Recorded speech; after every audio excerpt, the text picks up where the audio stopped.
عليكم ورحمة الله تعالى وبركاته. في أخبار الرياضة، جيجر المنتخب الجزائري سيستعيد فريقه مع بيتكوفيتش.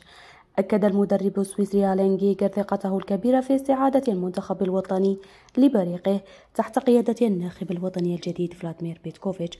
وقال جيجر في حوار لموقع العربي الجديد متفائل بعودة الكرة الجزائرية إلى سابق عهدها مع هذا المدرب.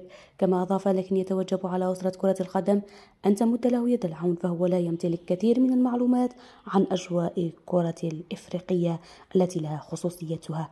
وتابع ألين جيجر: أتمنى أن نتلقى في الوقت القريب دعوة من الاتحاد الجزائري لحضور إحدى مباريات الخضر الذي سيتخطى كل مشاكله وسيستعيد فريقه مع فلاديمير بيتكوفيتش.